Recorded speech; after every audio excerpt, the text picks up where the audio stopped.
내란의 전모가 밝혀진 과정에서 내란 세력이 어물풍선에 대한 원점 타격을 시도한 사실이 드러났습니다. 북의 어물풍선은 사실상 남에서 보낸 대북전단이 원인이었습니다. 잘 알고 계시죠? 예.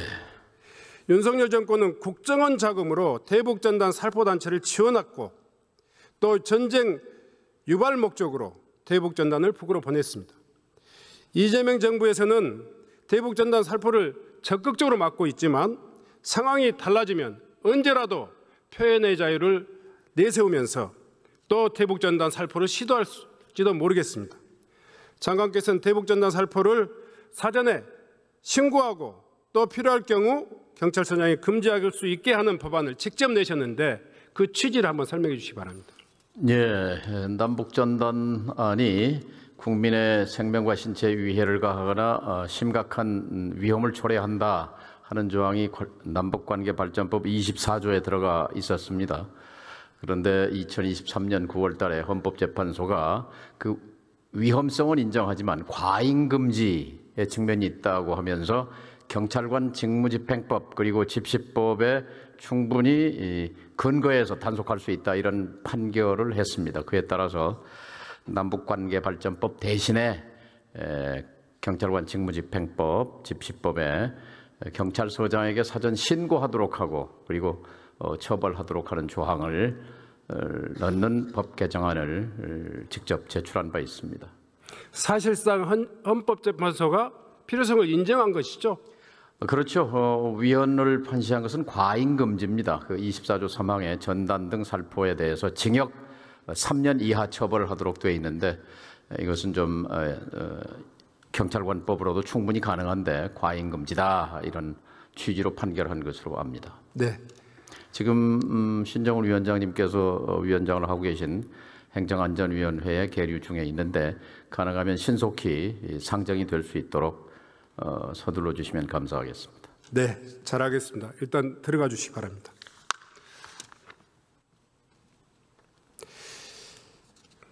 윤호중 장관님 앞으로 좀 나와 주시기 바랍니다.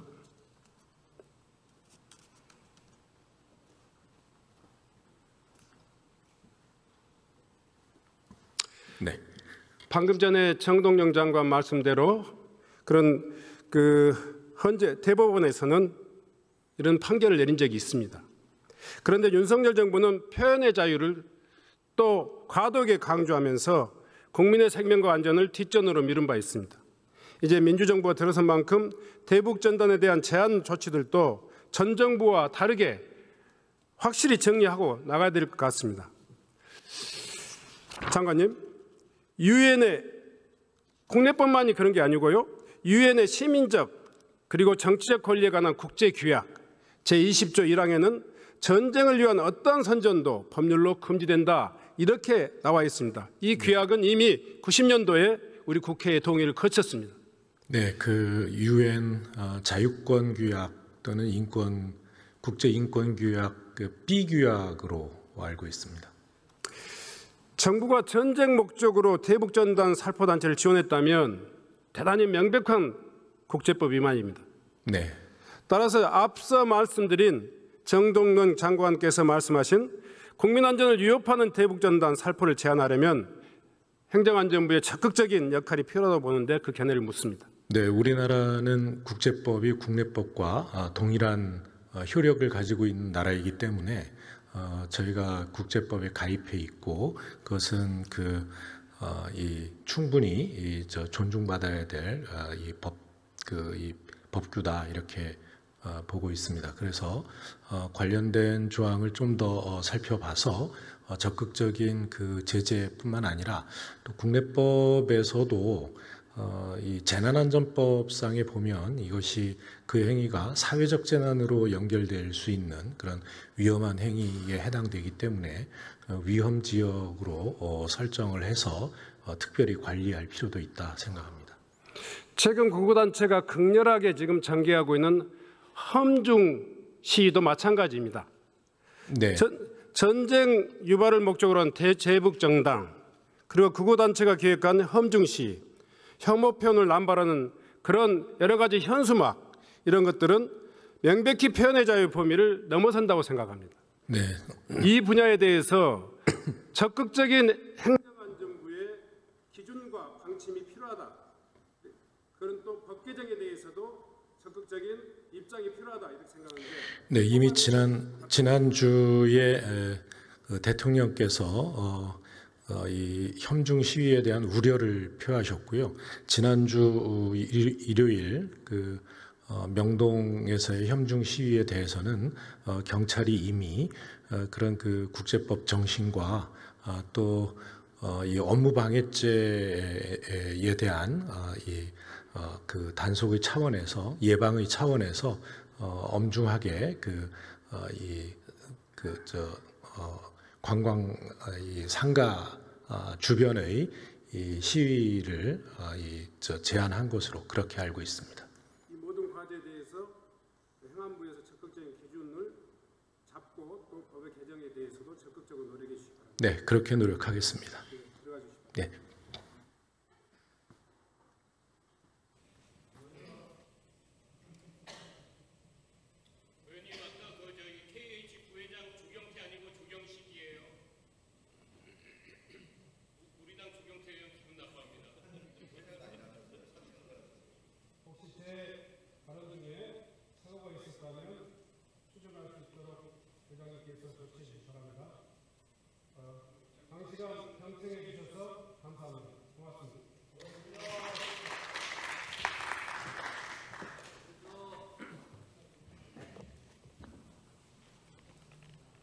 신정원 수고하셨습니다. 다음은 부산 서구 동구 출신의 국민의힘 곽규태 의원 나오셔서 질문해 주시기 바랍니다.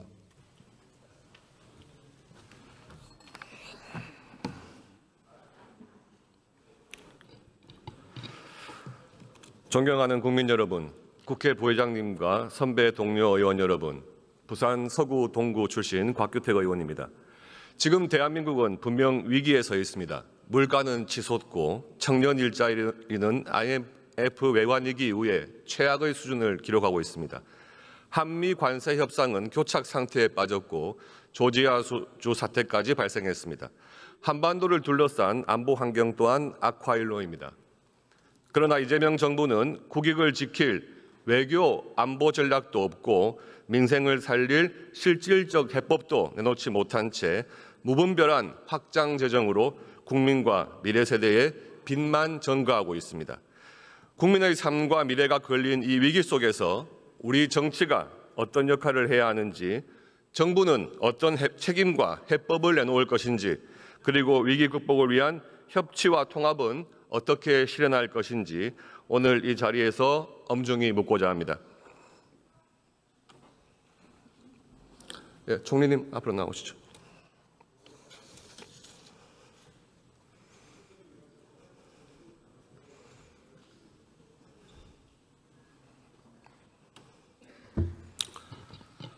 총리님, 금년에 배추 농사는 잘 됐습니까?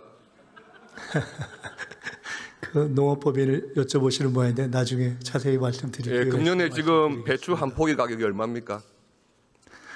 잘 모르겠습니다. 본인 배추 농사에만 신경 쓰지 마시고 국민들 밥상 물가도 좀 신경 쓰시기 바랍니다. 지금 배추 가격이 올라가지고 8월 달에 한 포기에 7,000원 넘긴 게 9월 달에도 7,000원대 유지하고 있고요. 작년에 비해서 지금 9.3%가 인상된 상태입니다. 조금 있으면 매일매일 배추를 포함한 각종 예. 농산물에 대해서 사실 무엇이 얼마나 오르고 있는지 다 지켜보고 있습니다. 조금 있으면 또 김장철 아니겠습니까? 밥상 물가에 신경 써주시고요. 이재명 정부에서 지금 무분별한 현금 살포성 재정 확장 정책을 쓰고 있습니다. 당연히 물가에는 영향을 미칠 수밖에 없습니다. 지금 물가, 금리, 고용 모두 불안한 상태인데 정부에서는 무분별하게 확장 재정, 이 빚폭탄만 키우고 있는 상황이죠. 총리님, 이제는 GDP 대비 국가 채무 비율 알고 계십니까? 알고 있습니다. 내년에 어느 정도 될 것 같습니까? 지금 한 51% 좀 넘습니다. 공부 많이 하셨네요. 지금 과도한 국가 부채 문제, 이게 총리님처럼 어떻게 쉽게 개인이 스폰서한테 돈을 빌리고 이런 게 아니지 않습니까? 국가 채무라는 것은 한순간에 그 속도가 갑자기 늘어나게 되면 국가부도위험, 국가신용등급 하락 이런 문제를 불러오는 것 아니겠습니까? 곽 의원님, 그 중대한 국사 문제를 다루는데 개인과 관련된 것을 그렇게 조금 비속적으로 연결시켜서 말씀하시는 것은 별로 적절한 것 같지는 않습니다. 총리님 산하에 기획예산처가 간다고 해서 물어보는 거 아닙니까? 인사청문회를 거치면서 인사청문회에서 여러 가지 상황을 다 똑바로 하시면서 대답하신 적이 없어요. 이 적절치 문제에 않은 것 대해서. 같습니다. 정부는 지금 GDP 대비 국가 채무 비율이 OECD 평균보다 낮으니까 괜찮다. 이렇게 안이한 태도를 가지고 있고 국민들이 보기에 불안할 수밖에 없습니다. 프랑스 같은 경우에 국가 채무가 GDP 대비 110%를 넘었어요. 선진국이고. 그런데 최근에 도저히 지금 이 빚 문제를 해결하지 못해가지고 긴축 재정을 시도했다가 내각이 붕괴까지 됐습니다. 지금 내년에 2026년에 이 국가 부채로 인한 이조 얼마 정도 되는지 알고 계십니까? 뭐라고요? 국가 부채에 따른 이자 비용 내년에 얼마 정도죠? 한 4, 5조 되는 거 아닌가 싶습니다. 36조 원. 네. 36조 원이고요. 2030년에는 46조 원 이런 추세로 간다면요. 그러니까 이자만 지금 이렇게 급속하게 늘어나는 겁니다. 2030년에는 이런 속도로 간다면 국가 채무가 2,000조 시대가 된다고 합니다. 청년 세대에게 정말 빚의 족쇄만 남기는 것이 아닌지 굉장히 우려가 됩니다.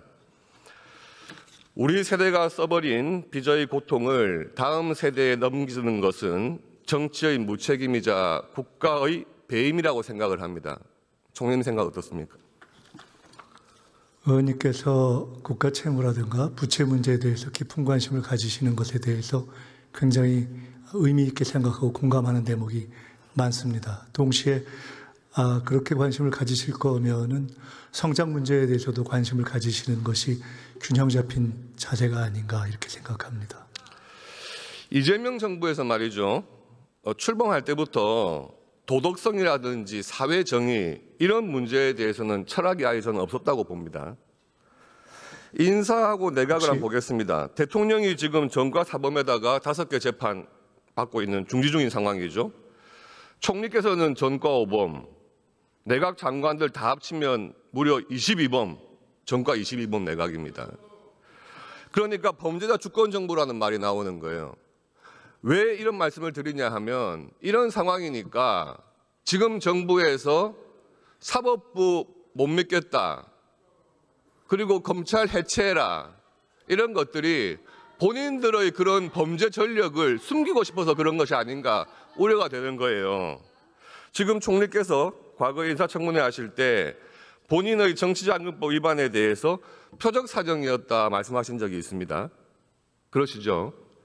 그런데 이 대법원 판결까지 받았던 이 사건에 대해서 총리께서 재심 청구해 보신 적이 있습니까? 그 당시에는 그것이 의미가 없다고 생각했습니다. 그러니까 총리 스스로 지금 대법원 판결까지 받은 것에 대해서 표적 수사라 이렇게 주장하고 계시는 거예요. 총리님 사건 외에도 지금 이화영 대북 송금 사건 그때 제가 그렇게 말씀드렸을 때 인사청문회에서 곽 의원님이 상당히 수긍하시고 동의하는 모습을 보이셨던 걸 제가 기억하고 있습니다. 그런 적 없습니다. 이화영의 대북 송금 사건도 대법원에서 확정이 됐어요.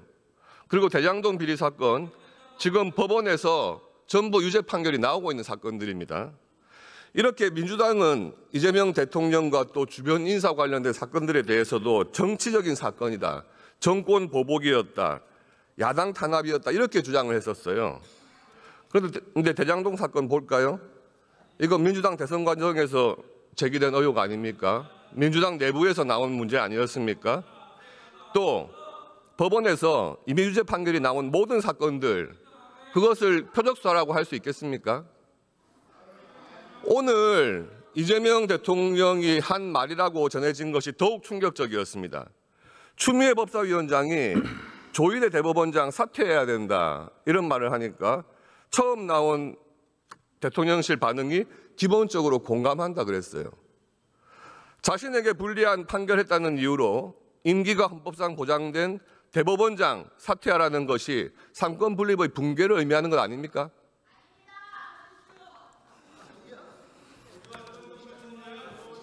할 말 없으신 것 같으니까 들어가시죠. 법무부 장관님 나오시죠. 잠깐 이제 답변 드려도 되겠습니까? 들어가십시오. 법무부 장관님 나오시죠. 답변 드리고 들어가겠습니다. 그러시죠. 네.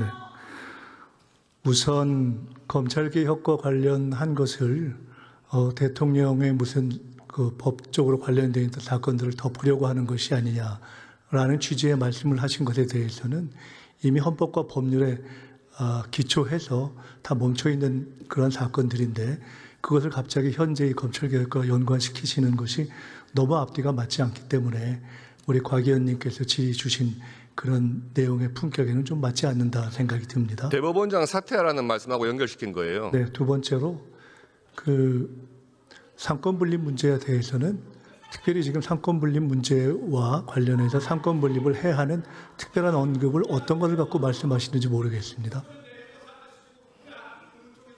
답변하셨습니까? 네, 아니 예. 그래서 제가 질문 드렸지 않습니까? 들어가시죠. 법무부 장관님 나오시죠.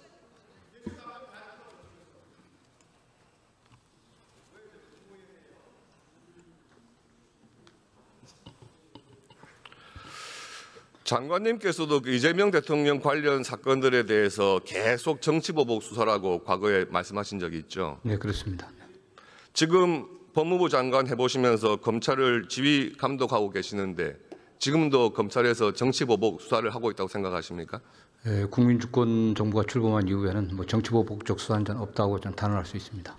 뭐 그런 지휘를 하지 않고 있습니다. 지금 민주당에서는 검찰 개혁이라고 부르는데요. 저는 검찰 해체 작업 과정이라고 생각을 합니다. 근데 대통령께서는 이 졸속으로 하면 안 된다. 졸속을 경계를 했었고요. 근데 반면에 민주당에서는 속도를 내겠다. 이렇게 이야기를 했어요. 여당하고 정부의 말이 다르고요. 또 정부 스스로도 어제 한 말과 오늘 한 말이 다른 것이 현실입니다. 정부 입장은 무엇입니까? 어쨌든 뭐 저희 민주당과 또는 뭐 정부와 또 대통령실에서 일단 크게 얼개를 만든다는 차원에서 검찰이 갖고 있던 기소와 또 수사 기능을 분리시켜 갖고 기소에 관련해서는 공소청을 설치하고 그다음에 수사에 관련해서는 검찰이라든 수사에 관련해서는 중대범죄수사청을 설치한다 이런 정도로 합의가 돼 갖고 입법 추진하는 것으로 결론이 났고요. 또 그 이후에 구체적인 각 조직의 기능과 역할, 뭐 또 수사라든가 기소의 범위에 관련해서는 추후에 입법 과정 통해서 논의될 것으로 알고 있습니다. 검찰 개혁이라는 것이 단순한 제도 개편이 아니고요. 수사와 기소의 구조, 또 권력기관 간의 견제와 균형, 국민의 권익과 인권 보장, 이 직결된 중대한 과제 아니겠습니까? 무엇보다 신중하고 정교한 설계가 필요하다고 생각합니다. 법치주의와 국민 기본권 수호라는 대원칙을 지켜야 할 사람이 바로 장관이 아니겠습니까? 예, 그렇습니다. 장관님께서 청문회 때는 이 부작용이 없어야 한다는 점을 강조하셨어요. 네, 지금 8월 같은 생각입니다. 예, 8월까지도 행안부의 권한 집중되는 문제 없어야 한다 하셨습니다. 그런데 그 다음에 말을 바꾸셨어요. 민주당에서 워낙 다른 이야기가 나오니까 민주당과 이견 없다 이렇게 또 말을 바꾸셨습니다. 이에 대해서 국민은 우려하지 않을 수가 없습니다. 중수청이 행안부 산하로 되면 수사 권한이 한 부처에 집중되는 구조라는 것은 누가 봐도 명백한 거 아닙니까? 이 정치적인 개입 가능성, 권한 남용 이런 문제가 당연히 우려가 될 수밖에 없는 거죠. 또 보안 수사권 문제도 그렇습니다. 지난 검수완박 또 검찰의 경찰에 대한 수사 지휘권 배제 이후에 나오는 문제점을 볼 때 과연 검찰의 보안 수사마저도 못하게 하는 것이 맞느냐 하는 것에 대해서는 좀 실증적으로 우리가 고민을 해야 한다고 생각을 합니다. 수사기관이 끝없이 늘어나고 있고요. 또 불송치 사건이 급증하고 있습니다. 당연히 피해자는 억울하다고 호소하는 경우가 많아지죠. 이럴 때 경찰 불송치 전횡을 견제할 장치를 당연히 생각을 해야 되는 겁니다. 견제 장치도 없이 검찰 권한만 빼앗는다? 이것은 개혁이라고 할 수가 없겠죠. 검찰에서 보안 수사권마저 없애고 그랬을 때 부작용이 당연히 수사가 지연되고 합당한 처벌을 못하고 이런 부분이라고 생각합니다. 지금 장기미제 사건이 계속 늘었고요. 사기, 횡령, 배임 같은 재산범죄 사건 수사 지연이 너무 되고 있는 상황이에요. PPT 자료 한번 보시죠. 이 장기 미제가 넘어는다, 경찰에서 수사를 너무 안 한다 이러니까 갑자기 어떤 현상이 생겼냐 하면 장관님, 이 경찰에서 각하나 이송을 갑자기 확 많이 해버려요. 네네. 그러니까 사건을 그냥 덮어버리거나 넘겨버린다 이거죠. 보시면 2021년도에 각하했던 사건 수가 5만 1,000건 정도인데 2024년 와가지고는 19만 2천 건이 돼버려요. 작년에 비교했을 때도 2배 가까이 늘어나 버립니다. 각하를 해버리는, 수사를 안 한다는 거예요. 경찰에서 이첩하거나 이송해버리는 것, 그냥 넘겨버리는 거죠. 그게 2020년도에는 31만 5천 건이었는데요. 2024년 와가지고 56만 5천 건으로 늘었어요. 전체 사건 수는 줄었어요, 우리나라에서. 그런데 이렇게 각하와 이송, 이첩이 늘고 있다는 겁니다. 경찰에서 수사를 안 한다는 거예요. 그 다음 자료 한번 보시죠. 또 경찰에서 불송치 결정 사건에 대한 이의 신청, 장관님 아시죠? 네네. 이의 신청 건수도 늘어나고 있습니다. 그런데 이의 신청이 된 사건 중에서 검사가 다시 수사해 보니까 이거 기소해야 된다 한 사건도 늘고 있어요. 결국에는 경찰에서는 수사가 부실화가 되고 그 사건 중에서 다시 검사가 봐서 기소하는 사건은 또 늘고 있고 이런 현상입니다. 범죄의 효과적인 단죄를 위해서는 보안 수사권이 반드시 필요하다고 생각을 합니다. 경찰 수사만으로 유죄 입증이 부족할 때 법률 전문가인 검사가 보안 수사를 하는 것은 기소의 완결성을 높이기 위해서 당연한 상식 아니겠습니까? 이런 부분에 대해서 잘 좀 살펴봐 주시기 바랍니다. 예, 어떤 보안 수사를 통해서 검찰이 수사권을 부활을 하지 않겠냐는 이런 우려도 많이 있는 것 같습니다. 그런 점에서 저희들이 많이 고민을 해야 될 것 같고요. 특히 경찰의 수사가 지체된 이유라든가 또 지연된 여러 가지 이유가 있는데 제가 보기엔 가장 큰 이유 중에 하나가 검경 수사권 조정 이후에 경찰의 수사를 해야 될 대상이 굉장히 늘었음에도 불구하고 조직과 인원이 늘질 않았습니다.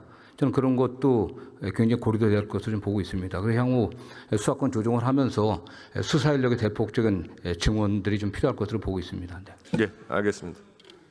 총리님 나오시죠.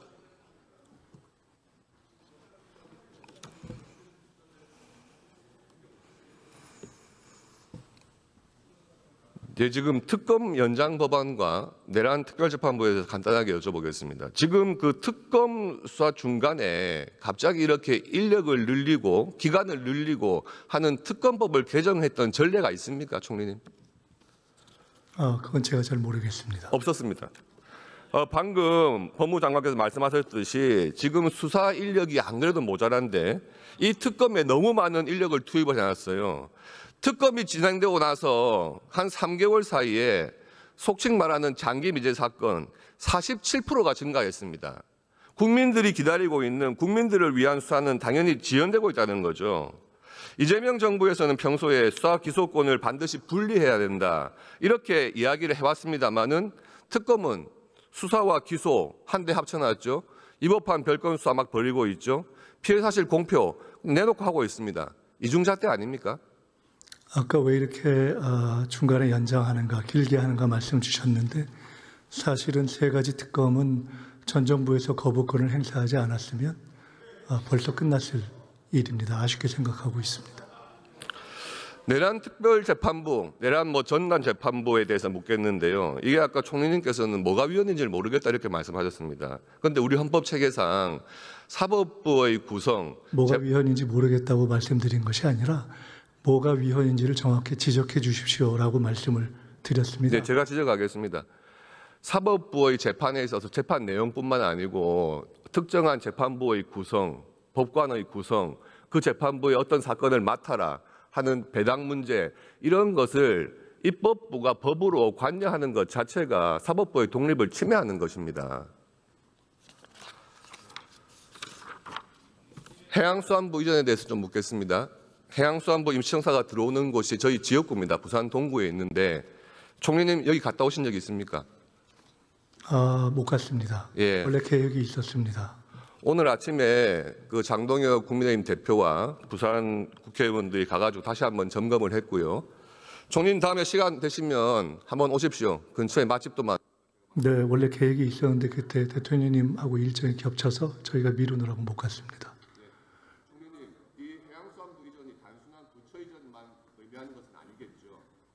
네, 그렇습니다. 옮기면서 정말 부산 지역이 대한 수도, 대한 산업의 중심지로 도약할 수 있도록 많은 신경 써주시기 바랍니다. 네, 그렇게 하겠습니다.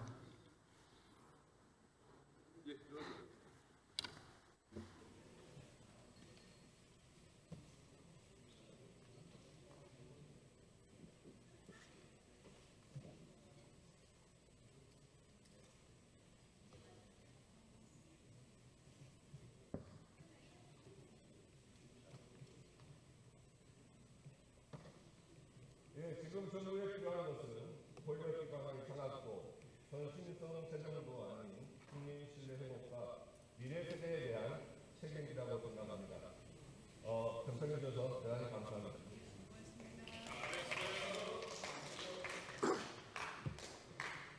곽규택 의원 수고하셨습니다. 다음은 경기 부천병 출신의 더불어민주당 이건태 의원 나오셔서 질문해 주시기 바랍니다.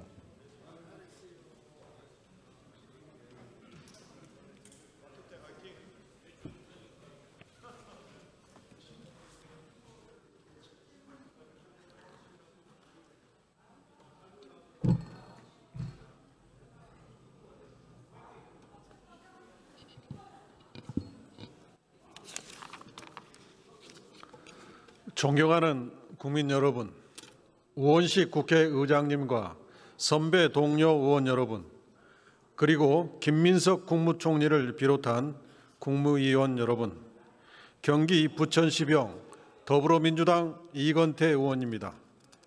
먼저 국무총리님 나와 주십시오.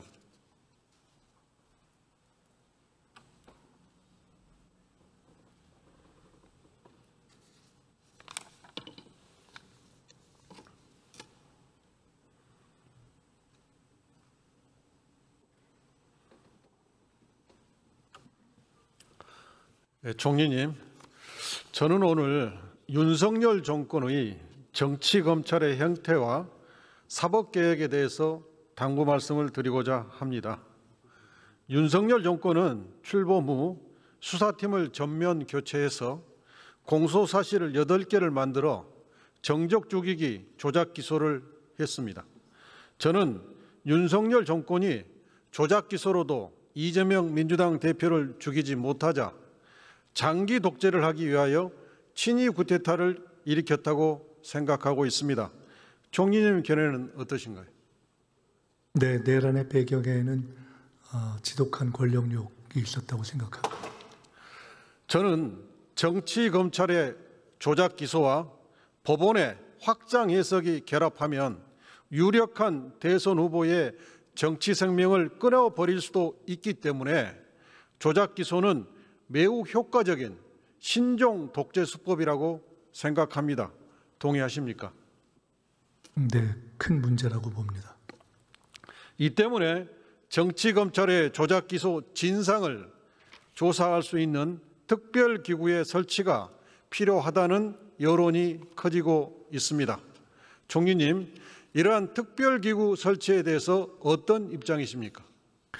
기구 설치에 대해서까지는 아직 확실한 입장을 갖고 있지는 않습니다만은 그러한 조작 기소 사례들이 있다면 바로잡혀야 한다는 것에 대해서는 공감합니다.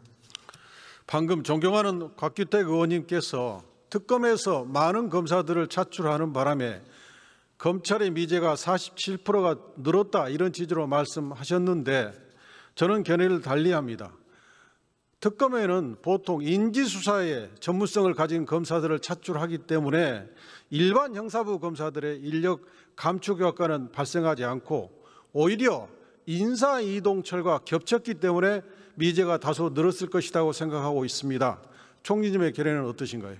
그 부분은 이 의원님께서 저보다 잘 아시는 분야시기 때문에 그 견해를 참고하겠습니다. 네, 들어가셔도 좋습니다. 법무부 장관님 나와 주십시오.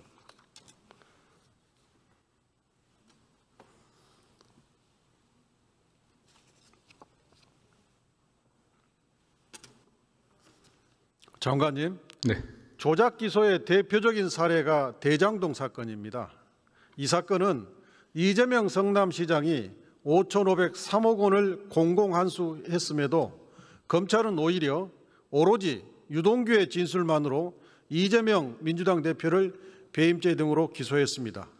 그런데 최근에 민간 사업자인 남욱, 정영학이 유동규의 진술과 배치되는 증언을 했습니다. 대장동 사업의 설계자인 정영학은 검찰이 자신이 제출한 엑셀 파일에 평당 1,500만 원을 임의로 입력해 증거를 조작했다고 주장했습니다. 검찰이 엑셀 파일을 조작해 증거를 위조했다면 이 사건의 배임 구조는 뿌리부터 무너졌다고 봐야 합니다. 장관님, 증거 조작 여부에 대해서 감찰과 수사로 진상을 밝혀야 하지 않겠습니까? 예, 뭐 필요성은 있어 보입니다. 이게 다만 이게 재판 진행 중이기 때문에 저희들이 진행 중인 사건을 직접 개입하기는 쉽지 않아 보입니다. 다만 검찰에 의해서 관련 증거가 조작됐다고 하면 좀 매우 중대한 범죄라고 생각하고 있습니다. 네. 적절하게 조치할 수 있는 방안들을 좀 저희들이 강구하겠습니다. 이재명 당시 성남시장은 민간 사업자들의 5대 희망사항을 모두 거절했습니다. 민간 개발 허가, 1공단 공원화 사업과 대장동 개발 사업의 분리, 환지 방식 채택, 자신들의 구획계 채택, 민간 합동 개발의 사업자로 자신들을 지정, 이 5가지 희망사항을 모두 거절했습니다.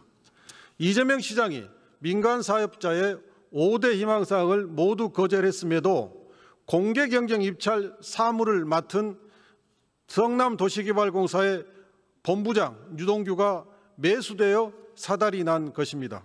이재명 시장이 민간 사업자의 5대 희망사항을 모두 거절했다는 사실은 유동규도 법정에서 인정했습니다.